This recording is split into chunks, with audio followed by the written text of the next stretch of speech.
hug. Yeah, man. Isn't it? Like you say, I've been feeling dodgy all day, and I just needed something to just pick me up and just pat me on the shoulder and say it's going to be okay. That's John Smith. Son. Yeah, It's going to be okay, son, yeah. Got to go out the back and play catch. Yeah, it's like, yes. Mate, the sound of the widget going off is just the best thing in the world. I'm just like, oh, everything's fine. Yeah, everything is great. So, yeah.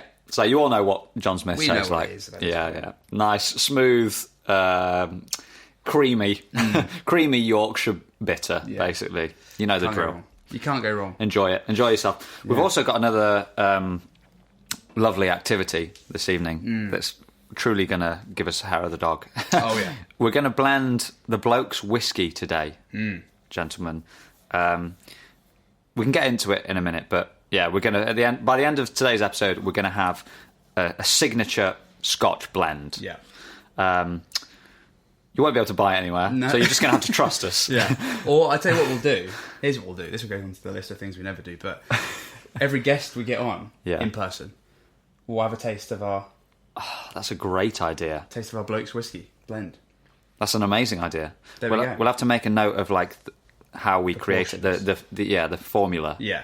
So basically, we've got a load of different single malts in front of us and a grain whiskey, and we're gonna mix them together, make our own blend. It's actually a sort of lockdown-friendly version of the Chivas blending nights that we've done a couple of times. Obviously, I haven't been doing them for a while. It's such a good night. We've talked about it on another podcast, but just such a good value, so fun, and it's like you get hammered and you take a big bottle of whiskey home with you that you've made yourself, basically, which is pretty sick. Yeah, definitely. Yes, so that's huge. But before we get anyone that, I have a question.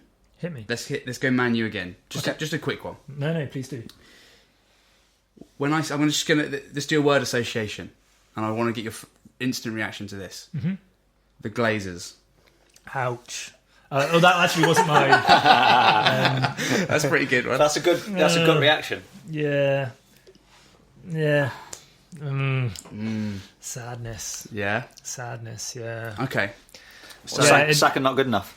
Genuinely. What's wrong with Silver? Silver not good enough. No, it genuinely makes me. I think I figured out recently that quite often when I'm angry at stuff, it's not just the thing. It's invariably the way people talk about that thing, or like for example, bands I hate.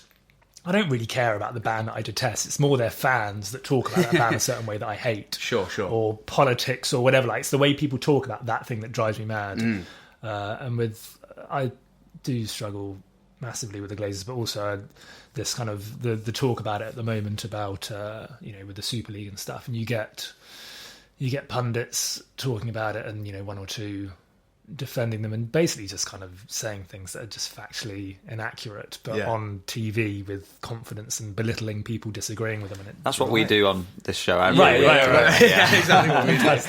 Yeah. I think that's all wrapped up into my anger. It's almost as much at those people who just... I mean, if you... I don't know. I'm not going to go maybe into it because I'll go on a bit of a rant. Okay. But, if you've bought a Manchester United button or a scarf or a ticket or anything, you've spent more of your own money on that club than they have. Right. Okay.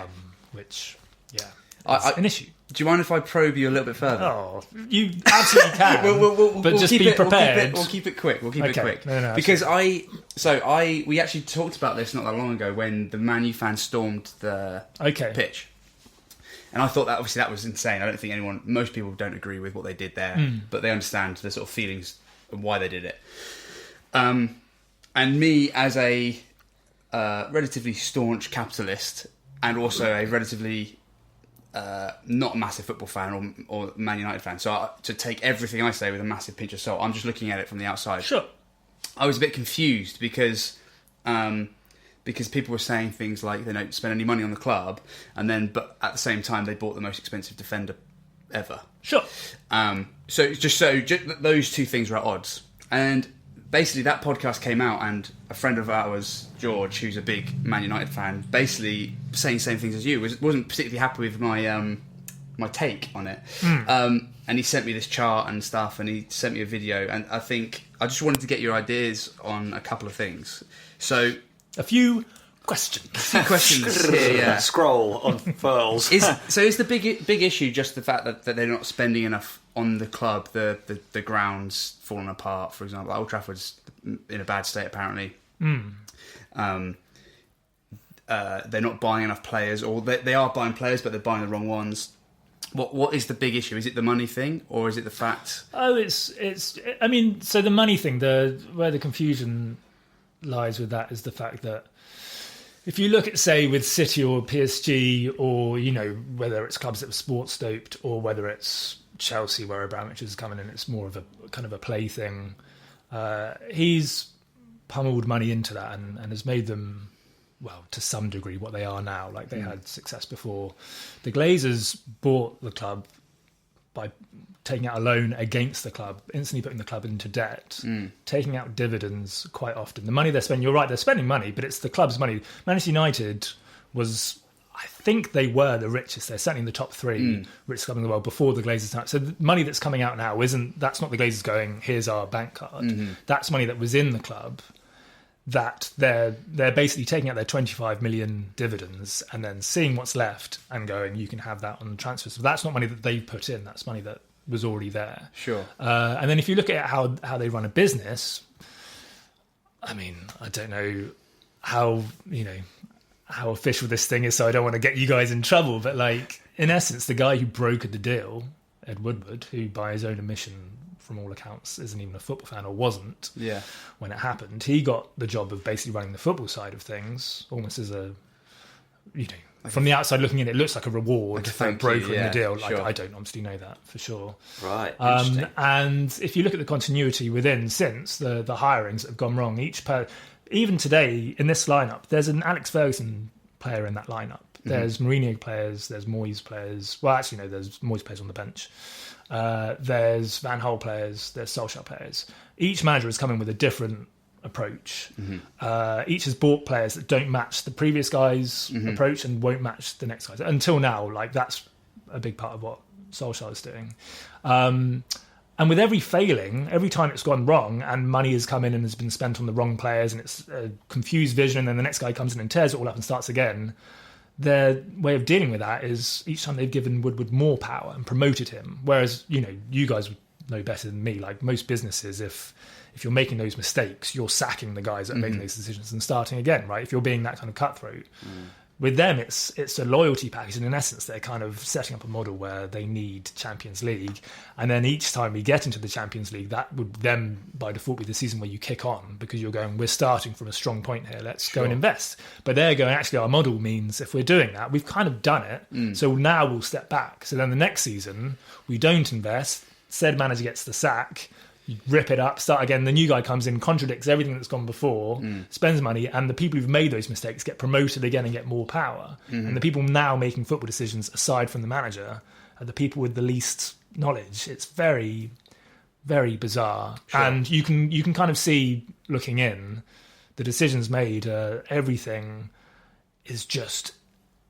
It just doesn't really make sense, aside from on a financial level, but for them. Like, if it was like financial level, making the club more successful, and even, the base value thing they did was all the sponsorship deals, which, is pretty simple, and we weren't doing before, and you could congratulate them on that, but that's already been exhausted now, and we're already a bit of a laughing stock in terms of now, our sponsorship deals and things. Like, we're just, because our sporting stock has like fallen so severely, we're just not really taken seriously anymore.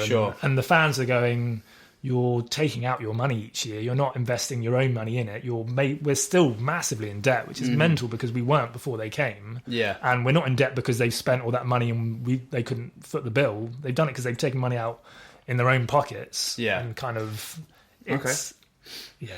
I think that probably is. Sure.